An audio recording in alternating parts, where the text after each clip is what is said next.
এই যে আমি কি করতে আছি দেখেছো? বলো তো এগুলি কি রান্না করতে আছি আমি? হুম, বলতে পারো কি রান্না করতেছি? এটা মুরগি, দেখেছো? মুরগি রান্না করতেছি।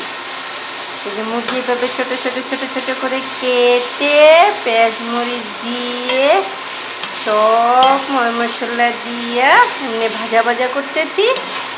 তারপরে এটা রুটি দিয়ে খাবে, ঠিক আছে? তো দেখো কত সুন্দর একটা রেসিপি, তাই না বলো? হাহা, দেখে তো মনে হয় তোমাদের জিভে জল এসে পড়েছে। আসলে কিচ্ছু করার নাই, ঠিক আছে? দেখো কত সুন্দর।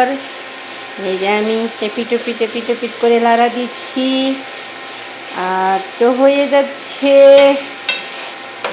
ভাবলাম তোমাদের সাথে একটু শেয়ার করি, তাই ক্যামেরা বন্দি করে তোমাদের সাথে একটু শেয়ার করতেছি। তোমরা তো জানোই আমি তো আর বাইরে যাইতে পারি না, ভিডিও করতে পারি না, তাই এখানে ছোটোখাটো যতটুকু করি অতটুকুই তোমাদের সাথে শেয়ার করি। তোমাদের কেমন লাগে, কার কীরকম লাগে বলবে কিন্তু, ঠিক আছে? তো আমার এখন শব্দ হইতাছে, কারণ আমার দেখো ওই যে পাশের ঘরে নতুন একটা ফ্যান লাগাইছে, এই জন্যে মানে এরকম শব্দটা হচ্ছে। আর আগে পাকের ঘরে রাঁধতে আসলে গরমের চোটে বাঁচতাম না, কিন্তু এখন আলহামদুলিল্লাহ একটু শব্দ হলেও ভালো লাগে, ঠান্ডা।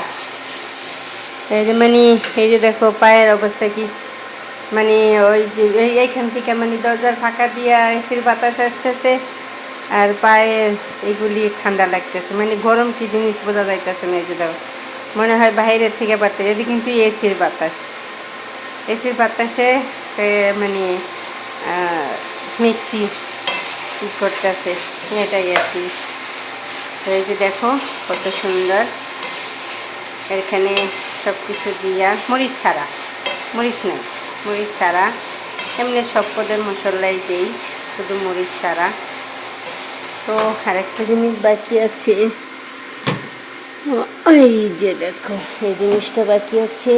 আর এটা নাই, এটা এখানে আছে, তবে এটা খুলতে হবে। ভালো লাগে না, এটা তেমন একটা ইম্পর্টেন্ট না, তবে এটা খুলে তারপর দিতে হবে। তো ভিডিও বড় হয়ে যেতেছে, তো রেখে দিলাম, এটা খুলে পরে দিয়ে দেবো। আল্লাহ হাফেজ, ওকে, বাই বাই, টাটা।